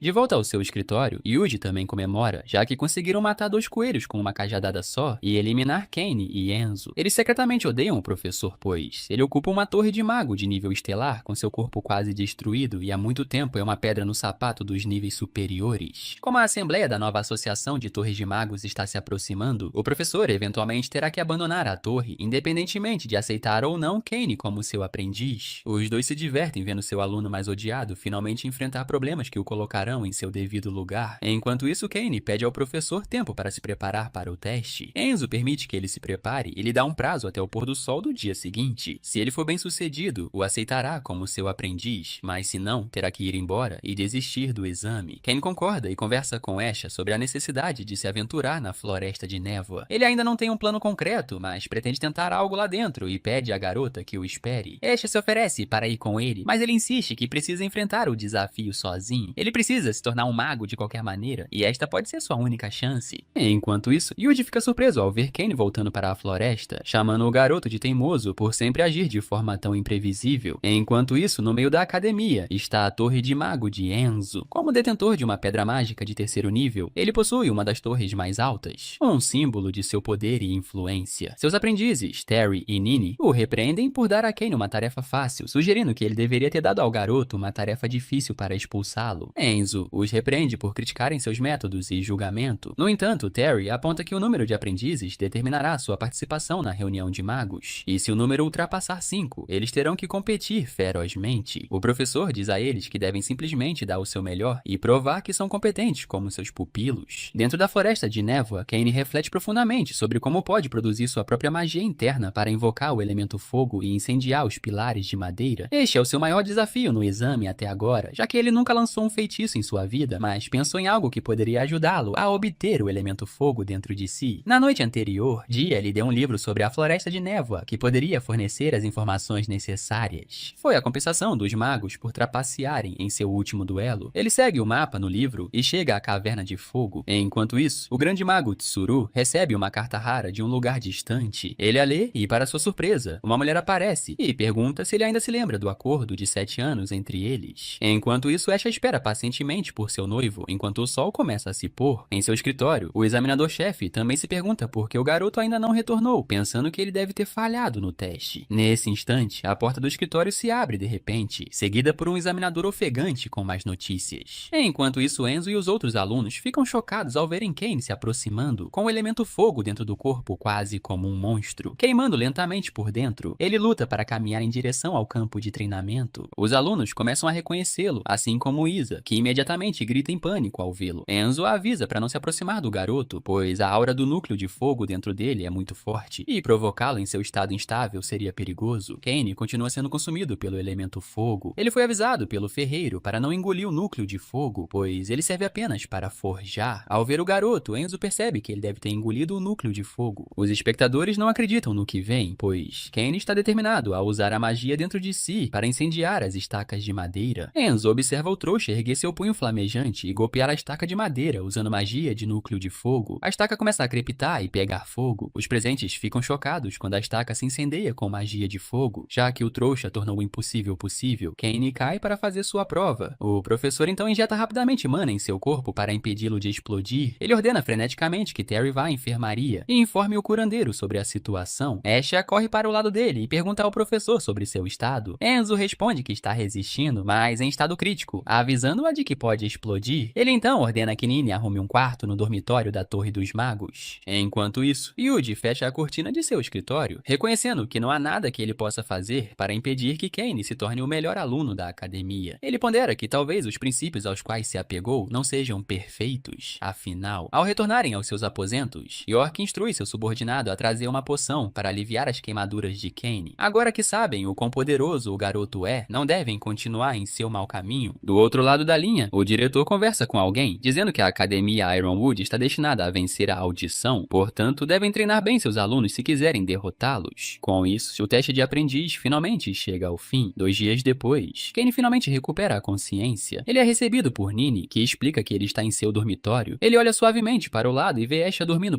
profundamente ao seu lado, segurando sua mão. Terry lhe conta que Esha passou 2 noites seguidas cuidando dele. Ela então o parabeniza por ter passado no teste e se tornado o 5º discípulo de Enzo. Os 2 aprendizes se apresentam formalmente como Nini, a 2ª aprendiz, e Terry, o 4º aprendiz. Terry então o instrui a procurar seu mestre. No entanto, a porta se abre repentinamente, revelando um homem que parece demonstrar indiferença em relação aos trouxas. Kane revida com a mesma energia, acusando-o de grosseria e arrogância. O homem quase inicia uma briga, mas Nini consegue impedi-lo e o apresenta como Aizen, o irmão mais velho deles. Ele demonstra sua fúria contra Kane por ter colocado o professor em apuros ao tomar a vaga de aprendiz de forma problemática. Percebendo que Kane não parece entender a situação, Terry explica que a presença dele na academia foi claramente explorada por pessoas que guardam rancor do professor, pois a vaga determinará a participação deles na competição da Torre dos Magos daquele ano. A competição da Torre dos Magos, organizada pela Associação de Magos, é uma disputa acirrada entre as 4 principais academias para determinar a posse das Torres dos Magos. Os aprendizes de magos participam e os resultados decidem se uma torre será promovida ou rebaixada. Se uma academia tem menos de 5 discípulos, ela é protegida por certos regulamentos e pode ser isenta da competição. No entanto, com sua recente inclusão na equipe, a situação atual se tornou extremamente desfavorável. Ainda confuso, Kane não vê nada de errado com a situação, confiante de que podem vencer, trazer glória à academia e melhorar a Torre dos Magos. Aizen o repreende por ser tão despreocupado, reiterando que ele incomodou o professor e agora eles devem proteger a Torre dos Magos com todas as suas forças. Os 2 começam a discutir, trocando insultos e comentários sarcásticos. Aizen insiste que o trouxa os colocou em uma situação ruim. Kane o chama de fraco por apontar o dedo e culpá-lo por algo que ainda não foi determinado. Farto, Aizen tenta atacar o novato mais uma vez, mas é impedido pelos outros aprendizes. Terry o lembra de que eles têm um código de aprendizes que proíbe veementemente lutas dentro da Torre dos Magos. Então, Aizen sugere que duelem oficialmente fora da torre. Nini tenta intervir, insistindo que eles não podem lutar, já que Kane acabou de se recuperar de ferimentos graves. No entanto, os 2 são imparáveis e Kane aceita o desafio. Isha o olha preocupada. Aizen diz que ele tem 3 dias para se recuperar dos ferimentos, tornando a luta justa, mas ao mesmo tempo querendo expulsá-lo da torre. Nini o chama de imprudente por aceitar o duelo, lembrando-o de que ele não tem talento mágico. Ela o repreende por subestimar as habilidades de seus superiores, já que derrotar amadores nos exames não significa que ele seja mais forte. Terry concorda e aconselha que ele se acalme e peça desculpas a Aizen. Kane entende os sentimentos deles, mas acredita que a única maneira de resolver suas diferenças é através do combate. Com isso, Kane pede que eles mostrem seu poder após serem treinados pessoalmente por Enzo. Nini tenta argumentar com ele, mas Terry a interrompe, dizendo que esta é a oportunidade perfeita para mostrar a ele suas capacidades como aprendizes de Enzo e demonstrar o verdadeiro poder dos magos, e porque eles são reverenciados. Os 3 se reúnem atrás da academia. Terry avança primeiro e se prepara para atacar, comentando que é melhor perder para ela do que ser incapacitada por Aizen. À margem, Isha está preocupada, pois seu noivo acabou de acordar do coma. Nini a tranquiliza, dizendo que Terry pegará leve com o rapaz. Kane garante que se recuperou o suficiente, embora seu físico não lhe permita praticar magia, mas ele guarda um segredo sobre seu corpo. Terry avança usando ligação terrestre e tenta conter seu oponente, mas para sua surpresa, Kane a domina facilmente, dizendo que poderia tê-la matado se quisesse. Com os olhos marejados, Terry congela, incapaz de revidar, e diz a eles para lhe ensinarem tudo o que sabem. Ele reflete que desde a infância, seu físico extraordinário sempre o salvou da beira da morte. Nini tenta ajudar Terry a se levantar e se animar, pensando que Kane deve ser muito forte para que ela perca o espírito de luta. Depois de ajudá-la, Nini se aproxima do novato para ensiná-lo o que sabe. Ela comenta que, até agora, todos os discípulos derrotados por Kane cometeram erros semelhantes, subestimaram sua velocidade e defesa. Ela não deveria ser arrogante nem ter preconceito contra o trouxa. Então, ela flutua no ar para o choque de Kane. Em seguida, ela brande sua varinha e lança um feitiço de vento direcionando-o para Kane. Isha fica surpresa com o poder do vento, comentando que ela tem um ataque muito poderoso. No entanto, o trouxa parece imperturbável, pensando que tem uma vantagem. Ela pergunta se ele ainda quer continuar o duelo. Kane se desculpa e diz que se recusa a vencer a luta sem uma luta de verdade. Nini fica confusa com a declaração dele, vendo sua confiança inabalável. Ele então pega uma pedra e a arremessa em direção a Nini com força bruta. Ela fica atordoada com o ataque, que poderia ser fatal se essa fosse sua intenção. Depois de demonstrar seu alcance, ele ordena que ela se ajoelhe para que possam ter um duelo de verdade. No entanto, Nini voa mais alto e cobre uma certa distância, o suficiente para que sua lâmina de vento ainda seja eficaz. Para seu espanto, mais pedras são arremessadas em sua direção com velocidade incrível. Ela desvia do ataque e tenta contra-atacar usando seu poder do vento. Contudo, Kane possui força sobre-humana humana e consegue saltar mais alto do que qualquer humano ou mago comum. Assim, ele consegue alcançar Nini e trazê-la para o chão. Nini quase chora de humilhação e confusão, mas o trouxa agradece pela lição e pela ótima sessão que lhe foi útil. Aisha fica aliviada por todos estarem bem e pergunta sobre o que Kane está escrevendo. Ele responde que está anotando tudo o que aprendeu enquanto praticava com os aprendizes para encontrar mais maneiras de neutralizar a magia. As três garotas estão maravilhadas, observando Kane com tanta atenção. Os dois aprendizes reconhecem a força de Kane e perguntam por que ele possui tamanha força sobre-humana. O trouxa responde que também não sabe e que está em busca de respostas. Ele não quer realmente se tornar um mago, mas como as regras do mundo são definidas por magos, ele precisa se tornar um, reconhecendo suas próprias falhas, talentos e habilidades, e aprimorando-se. Ele continuará avançando e superando obstáculos. Com isso, Kane conquistou o respeito dos aprendizes mais experientes e iniciou oficialmente sua jornada como aprendiz júnior. 3 dias depois, Terry ainda está preocupada com o duelo entre Kane e Aizen. Ela pergunta a Nini se devem ir impedi-los. Tendo testemunhado as habilidades do jovem, Nini está confiante de que Kane ficará bem. Além disso, os dois precisam trabalhar em suas diferenças para que possam trabalhar em equipe de forma eficaz. Enquanto isso, Kane e Aizen se enfrentam do lado de fora da Torre dos Magos. Aizen lhe diz que caso perca, terá que deixar voluntariamente a ala de Enzo. Cheio de determinação, Kane afirma que não perderá e, claro, não sairá por vontade própria. Com isso, o aprendiz mais experiente decide que o forçará a sair e se prepara para o duelo. Erguendo sua varinha, Aizen declara que entende por que Kane quer se tornar um mago e sabe sobre sua difícil jornada. No entanto, como aprendiz principal de seu mestre, ele não pode simplesmente ficar parado enquanto Kane coloca sua equipe em perigo no próximo torneio de magos. Kane o interrompe, dizendo que sabe que Aizen é um mago, já que ocupa a 33ª posição entre os 100 magos mais fortes da academia. Ele pode não ser o melhor aprendiz da academia, mas pode fornecer informações úteis para Kane e pede para ser atingido pelo ataque mais poderoso do aprendiz. Provocado por sua arrogância, Aizen jura derrotá-lo e fazê-lo experimentar a morte. Ele então conjura um feitiço inscrito e o arremessa na direção de Kane. Foi um golpe perfeito, mas pareceu fácil demais, considerando que seu oponente já havia derrotado outros aprendizes. Confuso, ele se pergunta se o trouxa simplesmente desapareceu e fugiu, ou se ficou com medo e se esqueceu de se esquivar. Ele também pondera se foi implacável demais e matou o trouxa instantaneamente. Contudo, para sua surpresa, Kane se levanta do chão, visivelmente ferido, mas de alguma forma ainda capaz de ficar de pé e analisar o ataque que desferiu. O trouxa reconhece seu poder e lhe diz que ele é de fato mais forte do que os outros magos que enfrentou. Ele acrescenta que a força de seu golpe é tão grande quanto seu poder máximo aos 14 anos. Aizen fica surpreso por ele ter realmente recebido um ataque com magia inscrita com o corpo nu e pergunta que tipo de monstro ele é. O aprendiz júnior ignora o comentário e pede para ser atacado com feitiços mais fortes, sem se conter. Com isso, Aizen decide que dará tudo de si e lutará contra seu júnior com respeito. Ele então conjura magia inscrita e ativa a magia de prisão de terra. Uma torre de grandes rochas emerge do chão, aprisionando o trouxa sob sua força. Aizen lança outro feitiço, rajada de vento, criando um forte tornado e arremessando-o contra Kane. Em seguida, ele produz um raio que atinge a rocha onde Kane está preso. O ataque causa uma explosão alta e destrutiva. Quando a poeira assenta, Aizen fica chocado ao ver que Kane ainda está vivo e emerge de seus sucessivos ataques. O trouxa aponta que a fraqueza do mago é que ele pode usar todos os feitiços elementais, mas não domina nenhum. Aizen não consegue acreditar no que vê depois de testemunhar a força e a resistência do corpo de Kane. Ele o atacou com todos os principais feitiços que conhece, mas mesmo assim, o trouxa sobreviveu. Kane o ataca e Aizen lança um feitiço de escudo bem a tempo de se proteger. No entanto, o trouxa ainda consegue enxergar através de sua magia e quebrar o feitiço. O aprendiz sênior não consegue acreditar que Kane rompeu sua barreira com tanta facilidade, usando apenas seus ataques físicos, e finalmente o derrotou. Ao vê-lo tão atordoado após a derrota, Kane diz que simplesmente tem um corpo mais forte que o dele. Incapaz de aceitar a humilhação, Aizen sugere matá-lo, mas Kane se recusa, pois o que fizeram foi apenas uma luta entre dois colegas. Além disso, se lutassem até a morte, ficariam sem um membro para o torneio da Torre dos Magos. Derrotado, Aizen não consegue conter as lágrimas ao reconhecer que perdeu para seu júnior. Enquanto Kane se afasta, ele percebe que talvez o aprendiz júnior possa ajudar com a saúde debilitada do professor. Aisha recebe Kane após a luta. Vendo-o vivo e quase ileso, Nini conclui que os dois já resolveram suas diferenças. Ela também o informa que o professor o está esperando no escritório e que ele pode encontrar alguém interessante lá, alguém com quem possa se dar bem. Mais tarde, Kane se encontra com Enzo, que comenta que seu corpo se recuperou bem. Ele então agradece ao professor por cuidar dele. O professor responde que não foi ele quem curou o corpo de Kane e aponta para sua terceira aprendiz, Cinca. A garota olha para ele e sorri, perguntando se ele precisa de algum tratamento para seus ferimentos. Kane responde que só tem ferimentos leves, então não precisa de tratamento, e agradece pela ajuda. Ela então se aproxima dele e toca seu corpo, comentando que é peculiar e forte, pedindo que ele lhe dê um pouco de seu sangue. Vendo-a ficar animada, Enzo diz a Cinca para sair por um instante, pois precisa conversar com sua nova aprendiz. Depois que a curandeira os deixa, o professor comenta que ele parece estar se dando bem com seus colegas, e então lhe entrega anotações e livros que ele pode usar para aprender mais sobre magia. Embora não possa aprender feitiços convencionais por ser desprovido de magia, ele precisa entender como a magia flui no mundo e usar esse conhecimento a seu favor. Como ele é bastante forte, deve usar isso para maximizar seu potencial. Os livros o ajudarão a adquirir conhecimento geral sobre o mundo mágico, mas o professor acrescenta que sua orientação pode ser limitada devido à sua situação peculiar. Apesar disso, Kane está grato por o professor ser o primeiro a ajudá-lo a obter o status de aprendiz de mago. Ele jura que retribuirá a gentileza um dia. Enzo o corrige, dizendo que ele não precisa agradecê-lo, pois conquistou seu status por conta própria. Ele está apenas o ajudando como seu professor e por causa de seu coração sincero. Encerrando a conversa, o professor diz a ele para procurá-lo ou aos outros aprendizes mais experientes quando precisar de ajuda ou tiver dúvidas. Então, o trouxa pergunta sobre a época em que seu professor participou da Batalha da Crista do Demônio da Neve, 16 anos atrás. Com uma expressão séria no rosto, Enzo pergunta se ele está investigando o passado de seu pai, ao que o aprendiz confirma, dizendo que seu pai, Bern, desapareceu após a infame batalha de 16 anos atrás, e que recentemente soube que seu professor também participou dela. Enzo admite que participou da batalha, mas afirma que informações sobre ela são inacessíveis ao público, exceto aos magos. Ao ouvir isso, Ken jura que se tornará um mago o mais rápido possível. Mais tarde, ele pergunta a Esha qual a maneira mais rápida de se tornar um mago. Ela suspira e lhe diz que, de acordo com suas leituras, é preciso ganhar créditos através do cultivo. Quando ele acumular créditos suficientes, poderá se inscrever para as tarefas de teste de mago. Basicamente, ele precisa frequentar as aulas e participar das atividades escolares para conseguir créditos suficientes. Ela também menciona que acumulou 82 créditos, mas que acompanhá-lo atrasou um pouco seu progresso. No entanto, ele precisaria de cerca de 1000 créditos para se candidatar a uma tarefa experimental para se tornar um mago. Ela o assegura de que, como discípulo direto, ele terá mais oportunidades de reunir os créditos necessários. Ele então percebe que muitas pessoas de diferentes raças são vistas circulando pelo campus. Nesse instante, um homem com chifres e cabelos brancos se aproxima deles, acompanhado de 2 homens. O homem pergunta se quem é o melhor aprendiz da academia, ao que o garoto confirma. O homem então se apresenta como Sindar, da Academia Hemlock, e diz que está ansioso para enfrentá-lo no próximo torneio da Torre Mágica. O núcleo de cristal da Pedra Mágica serve como o coração de uma torre mágica e é um componente essencial para refinar magia e criar itens mágicos. Contudo, núcleos de cristal de alto nível são recursos extremamente raros. Para gerenciar sua distribuição entre os magos, os torneios da Torre Mágica são realizados. Para evitar que equipes da mesma academia se enfrentem durante as rodadas preliminares, convites são estendidos a outras academias para partidas de alocação. Este ano, a Academia Reinhardt terá 26 equipes participando, todas competindo contra as da Academia de Magia Hemlock. Apenas as equipes vencedoras das 16 partidas avançarão para o torneio oficial, onde enfrentarão as 4 principais academias na próxima fase. Em seus aposentos, Aizen explica a Caim que somente os vencedores desses 16 duelos poderão seguir para a competição principal entre as 4 grandes academias. Ele então mostra a lista dos 16 duelos, cada um determinado por sorteio. Isso explica por que aqueles caras que eles encontraram ontem tentaram provocá-los. Ele diz ao seu subordinado que ele é a fonte de confiança da equipe. Além das partidas preliminares, eles precisam vencer pelo menos mais 2 partidas para garantir sua torre de pedra mágica de nível 3. Interessado no torneio, Caim pergunta sobre as regras da competição. Aizen explica que as regras para as rodadas preliminares são simples. Cada equipe tem uma torre de cristal para defender. A regra principal da competição é garantir a segurança da sua torre de cristal enquanto destrói a torre de cristal do oponente. É claro que cada equipe protegerá sua torre de cristal com diversos feitiços de proteção. Essencialmente, a competição testa habilidades mágicas e trabalho em equipe. Ele também acrescenta que devem ter cuidado para evitar cair na área externa da arena. Cair no abismo negro está ligado aos canais de teletransporte e resultará no teletransporte imediato para fora do campo, levando à desclassificação. Além disso, matar um oponente intencionalmente é estritamente proibido durante a competição. Causar ferimentos graves ou morte também pode levar à perda do resultado da partida. Caim então pergunta se participar do torneio lhe renderá créditos. Aizen confirma, explicando que eles também podem receber tarefas adicionais designadas por sua torre de magos. Em conjunto, vencer uma única partida pode render até 100 créditos. Com isso, eles devem almejar o primeiro lugar. A arena da Torre Mágica foi construída especialmente para a competição da Torre dos Magos, e as partidas preliminares estavam prestes a começar. Os participantes entraram por um grande portão de acordo com a ordem indicada em seus seus cartões de sorteio. Eles ouviram atentamente enquanto os instrutores explicavam que cada porta correspondia a uma arena de batalha diferente. Aizen olhou para seus aprendizes juniores e disse-lhes para se prepararem para o início da competição. Em batalhas em equipe, a coordenação e a capacidade de complementar as características únicas de cada membro eram cruciais. Com isso, cada membro se reapresentou para fortalecer o trabalho em equipe. Nini, proficiente em magia do vento e ataques de longo alcance, podia controlar o voo e bloquear golpes inimigos. Terry se especializava em feitiços de aprisionamento da terra e formações de magia espiritual. Cinca se destacava em cura, suporte e preparo de poções. Ela também gostava de modificação corporal e era habilidosa em combate corpo a corpo, possuindo uma habilidade única de metamorfose. O próprio Aizen era adepto da simulação de diversos ataques elementais, usando magia rúnica, capaz tanto de um ataque poderoso quanto de uma defesa sólida. Por fim, Ken, embora não possuísse habilidades mágicas, tinha uma força física extraordinária. A equipe entrou na masmorra e rapidamente localizou sua torre de cristal. De sua posição, eles podiam ver onde seus oponentes estavam posicionados. Quando o torneio começou oficialmente, ambas as equipes ficaram em lados opostos da arena. Cinder se virou para seu companheiro Pierro e disse que eles deveriam dar uma pequena surpresa aos seus oponentes. Pierro então bateu as mãos no chão, canalizando sua magia para invocar um guerreiro golem de pedra. Lutuando acima com sua magia de vento, Nini avisou sua equipe que mais inimigos estavam se aproximando, invocados pela magia de seus oponentes. Com isso, Aizen ordenou que sua equipe bloqueasse o avanço inimigo no campo de batalha. Ele instruiu Terry a ficar para trás e carregar o escudo da torre de cristal com sua magia. Cinder soltou uma risada maligna, gabando-se de que a magia de invocação era praticamente um código de trapaça em torneios, mas inegavelmente eficaz para esmagar os oponentes. Ele provocou a equipe de Aizen, incitando-os a se renderem voluntariamente antes que se humilhassem e fossem expulsos da arena. Enquanto Cinder falava, Caim calculava calmamente a distância entre eles e sua cabeça. Imperturbável pelas ameaças, começou a alongar os braços e os ombros como se estivesse se preparando para um aquecimento casual e não para uma batalha. Então, sem hesitar, pegou uma pedra, pronto para começar a luta. Cinder achou Caim estranho e disse para ele simplesmente se render. No entanto, o trouxa permaneceu impassível e se preparou para arremessar uma pedra contra seus oponentes. Com pura força bruta, ele lançou a pedra, que passou pelos inimigos a uma velocidade incrível. Seu alvo era a torre de cristal. Todos ficaram atônitos quando a pedra atingiu o cristal com tanta força que o estilhaçou instantaneamente. Num piscar de olhos, a equipe de Cinder foi eliminada e a equipe do Rompe Tormentas venceu. Até mesmo os companheiros de equipe de Caim ficaram sem palavras com sua atitude, sem saber se deveriam ficar impressionados ou aterrorizados. Terry nem percebe que já venceram, pois a luta terminou muito rápido. Caim, por outro lado, está simplesmente satisfeito por terem ganho sem créditos com tanta facilidade. Enquanto isso, Cinder está furiosa por terem sido derrotados sem esforço. Recusando-se a aceitar o resultado, Piero ativa a fusão do Golem de Pedra e ataca a equipe Stormbreaker, violando completamente as regras da competição. Aizen imediatamente cria um escudo para proteger seus companheiros, enquanto Caim avança e soca a cascadura do Golem, quebrando-o com facilidade e fazendo-o cair no chão. A equipe adversária fica ainda mais humilhada, com a raiva aumentando. Eles correm para o companheiro ferido e Caim ordena que ela assuma o controle. Ela se aproxima do oponente caído e o cura para garantir que sua equipe não seja desclassificada. A equipe adversária agradece a ela por salvar a vida de seu companheiro. De volta aos seus aposentos, Aizen finalmente respira aliviado por sua equipe não ter sido desclassificada. Cain promete ser mais cuidadoso da próxima vez, mas Terry aponta que com sua terrível habilidade de combate, eles precisarão ajustar a estratégia da equipe para se adequar à sua força. Esha então comenta meio brincando que está com inveja porque discípulos diretos como Caim podem ganhar em um dia, o que estudantes comuns como ela lutam para ganhar em mais de 2 anos. Cain sorri e promete ajudá-la a ganhar créditos quando a competição terminar, afinal, ela é sua noiva. E assim, a equipe Stormbreaker passa por pouco de sua primeira partida ilesa. Sem que eles saibam, sua vitória já está gerando uma onda de inveja entre os outros. Furioso, Cinder soca a parede, rachando-a. Ele não consegue aceitar a humilhação e exige que seu colega Molu defenda a honra da academia. Molu lembra de que eles representam a dignidade de toda a instituição e não devem agir de forma imprudente. Ele já investigou a situação e descobriu que o problema começou dentro da própria equipe. Mesmo assim, Cinder jura que na próxima partida, ele mesmo recuperará a honra da academia. A segunda rodada do torneio da Torre dos Magos acontece dentro da masmorra da Torre dos Magos. As regras são semelhantes às da primeira partida: proteger seu próprio cristal enquanto destroem os oponentes. No entanto, desta vez, a passagem central foi transformada em um labirinto complexo. Ao ouvir isso, Caim percebe que uma vitória rápida não será tão fácil. Ele também ouve rumores de que a equipe originalmente escalada para enfrentá-los desistiu repentinamente. Em seu lugar, a Academia de Magia Hemlock enviou outra equipe, preparando-se para atacar atacá-lo novamente. Determinado a não causar problemas desnecessários novamente, Cain promete ser mais cauteloso desta vez. A equipe Stormbreaker começa a elaborar estratégias. A masmorra tem várias entradas que levam à câmara, e com base em sua análise pré-jogo, eles decidem se concentrar na defesa. Aizen designa 3 pessoas para guardar o cristal, enquanto 2 explorarão o labirinto para coletar informações. Como Cain possui a maior habilidade de combate, ele é escolhido como um dos batedores. Ele é emparelhado com Cinca, cuja marca de alma funciona bem no terreno da masmorra. Enquanto isso, na câmara de cristal da Academia Hemlock, Sindar recebe um relatório sobre os movimentos do Rompe-Tormentas. Sua impaciência aumenta, pois ele não quer apenas vencer, mas também humilhar a equipe de Cain e fazê-los pagar por sua falta de respeito anterior. De volta à masmorra, Cinca e Cain se movem cautelosamente pelos corredores enevoados. Enquanto caminham, Cinca pergunta repentinamente se ele poderia lhe dar um pouco de seu sangue em troca de poções incrivelmente poderosas. Seus olhos brilham de entusiasmo enquanto ela explica que existem poções que podem aumentar o poder mágico, induzir morte temporária, alterar atributos mágicos e até mesmo mudar permanentemente a aparência de alguém, e que ela precisa apenas de cerca de 400 mililitros de sangue dele. Cain não demonstrava muito interesse em poções, mas, como se tratava de algo para um superior, concordou sem hesitar. Cinca sorriu radiante com a resposta dele, mas sua expressão logo se tornou séria quando uma névoa estranha começou a preencher a câmara. Alarmada, ela o advertiu para cobrir a boca e o nariz. Da névoa, um inseto gigantesco e 2 magos emergiram. O príncipe Goblin Schaffer riu maniacamente, revelando que sua névoa podia drenar as habilidades mágicas deles. Ao lado dele estava Theo, o mago dos insetos, conhecido por criar... Ué, você assistiu o vídeo até aqui e até agora não se inscreveu no canal?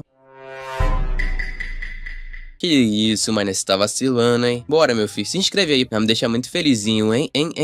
Criaturas ligadas à alma, herdadas de sua linhagem. Cinca implorou para que Cain recuasse para que não ficassem presos. Mas antes que ela pudesse reagir, Cain se moveu por conta própria. Sem aviso, ele avançou e desferiu um soco devastador no inseto, derrotando instantaneamente seu mestre. O sorriso de Schaffer desapareceu quando Cain agarrou a própria cabeça e a bateu no chão com uma força assustadora. Theo desabou, sofrendo danos à alma pela morte de sua besta. Antes que Cain consiga recuperar o fôlego, Nyx, outro mago de cicuta, aparece e imobiliza Cinca. Cain corre para ajudá-la, mas é tarde demais, pois Nyx desaparece no labirinto, levando-a como refém. Frustrado, Cain se amaldiçoa por não ter magia, já que não consegue sentir para onde ela foi levada. De repente, sua audição aguçada capta sua respiração fraca e ofegante em algum lugar além das paredes. Sem hesitar, ele começa a quebrar as passagens de pedra uma a uma, seguindo o som. Enquanto isso, Nyx diz a Cinca que se debate para se acalmar, alegando que ele não está infringindo nenhuma regra do torneio, contanto que não a mate. Mas sua arrogância não dura muito, pois a parede ao lado dele explode, revelando um Cain enfurecido. Sem dizer uma palavra, Cain ataca Nyx, mas antes que possa desferir um golpe, um urso enorme invade a câmara, rugindo furiosamente. Nyx entra em pânico e tenta fugir, mas Cain bloqueia sua fuga, pronto para enfrentar as 2 ameaças de frente. O homem está completamente derrotado após o ataque. Cinca retorna à sua forma humana e pede desculpas a Cain por quase tê-los colocado em perigo. Nesse instante, Nini aparece, visivelmente ferida, e avisa urgentemente que sua torre de cristal está sob ataque. De alguma forma, o oponente conseguiu surpreendê-los e atacar pelas costas. Ela os incentiva a segui-la, mas Cain impede Cinca e insiste que irá sozinho. Antes de partir, ele pergunta quem feriu Nini, mas ela descarta sua preocupação, dizendo que não é nada sério e que eles precisam se apressar. De repente, Cain dá um soco no estômago de Nini, fazendo-a cair contra a parede. Seu disfarce se desfaz, revelando uma mulher desconhecida. Ela é Yankee da Academia Hemlock, especialista em magia de ilusão. Cain considera sua manobra patética, dizendo que seu truque foi óbvio demais para enganá-lo. Yankee ri zombeteiramente e o prende dentro de uma matriz de ilusão, deixando-o completamente indefeso. Cinca tenta desesperadamente acordá-lo, mas ele já está imerso demais na ilusão. Yankee toca o rosto dele, fascinada por alguém tão forte ser tão indefeso contra a magia mental. Dominada pela curiosidade, ela decide explorar as profundezas da mente dele e invade sua consciência, enquanto Cinca luta para tirá-lo de lá. Dentro da mente de Cain, Yankee se vê diante de uma estrutura imponente que se eleva até o céu. Seu espanto rapidamente se transforma em terror quando uma cobra gigante aparece e avança em sua direção, pronta para devorá-la por inteiro. Ela grita e quebra seu próprio feitiço às pressas, ofegante, enquanto escapa da consciência de Cain. Tremendo, ela o chama de monstro. Horrorizado com o que testemunhou em sua mente, Cain finalmente desperta da ilusão. Cinca verifica se ele está bem, embora ele ainda pareça pareça atordoado e desorientado. Nesse momento, Cinder chega e pune Yankee ali mesmo, pisando nela e chamando-a de fraca e incompetente como as outras. Consumido pela fúria, Cinder declara que irá pessoalmente recuperar a dignidade da Academia Hemlock. Ele avança e ataca Caim, determinado a demonstrar a força da técnica de batalha mais poderosa da Academia, o punho de batalha da luz sagrada. O soco acerta, mas para o choque de Cinder, Caim permanece de pé, completamente ileso. Calmamente, Caim diz que alguém de quem seus camaradas não têm o direito de falar com dignidade, e então pergunta se aquele foi realmente seu golpe mais forte. Em resposta ao golpe fraco de Cinder, Caim libera apenas metade de sua força, mas o soco resultante arremessa seu oponente para o outro lado da câmara. Caim despreza qualquer um que desrespeite seus próprios camaradas. Após o confronto, ele se vira para Cinca e se desculpa por causar problemas a ela mais uma vez. Enquanto isso, dentro da Câmara de Cristal, os membros restantes do Stormbreaker ficam surpresos ao saber que sua equipe triunfou sobre a Academia Hemlock. Em outro lugar, em seus aposentos, Malu recebe o relatório de que a Academia Hemlock foi completamente aniquilada. Com um suspiro, ele ordena a seu servo que o próximo grupo desista, comentando que, embora adorasse enfrentar Caim pessoalmente, agora não é o momento. De volta aos aposentos de Stormbreaker, Enzo parabeniza seus aprendizes por avançarem para o top 16. Ele lhes diz que já está orgulhoso da conquista deles, pois alcançaram seu objetivo. No entanto, a equipe insiste em continuar. Eles querem almejar o núcleo de cristal da Torre Mágica de nível superior e aproveitar a oportunidade única de ganhar mais créditos ao longo do caminho. Enzo os adverte de que as batalhas além do top 16 serão muito mais perigosas. Mesmo assim, a equipe já se decidiu, cada um deles tem um motivo pessoal para continuar lutando. Um flashback revela que os 4 aprendizes, certa vez, se ajoelharam diante de seu mestre, humildemente pedindo um favor. Eles o lembraram da grande batalha em Snow Devil Ridge, 16 anos atrás, onde Enzo lançou um feitiço de nível luar, muito além de sua classificação. Suas ações salvaram a vida de inúmeros magos, e como resultado, a academia o premiou com a administração da atual Torre de Magos de 3º nível. No entanto, a batalha teve um preço alto, pois sua base mágica foi danificada e seu caminho para o avanço foi interrompido. Com o tempo, suas conquistas passadas caíram no esquecimento. Alguns até o ridicularizavam em segredo, chamando-o de mago aleijado. Contudo, ainda existe uma cura para a condição de Enzo. Se vencerem o torneio da Torre de Magia, receberão uma recompensa de nível luar, que poderá finalmente curar a lesão de seu mestre. O que antes parecia um sonho distante agora parece ao alcance. Com Caim entre eles, a vitória não parece mais impossível. Os aprendizes pedem a Caim que lhes empreste sua força. Sorrindo, Caim lhes diz que vencer o torneio tem sido seu objetivo desde o início, então lutará ao lado deles. E assim, Caim e Enzo partem em sua jornada no torneio da Torre de Magia, rumo às planícies sagradas de Faristad. Esha se junta a eles como gerente da equipe, feliz por poder ganhar créditos enquanto viaja com eles.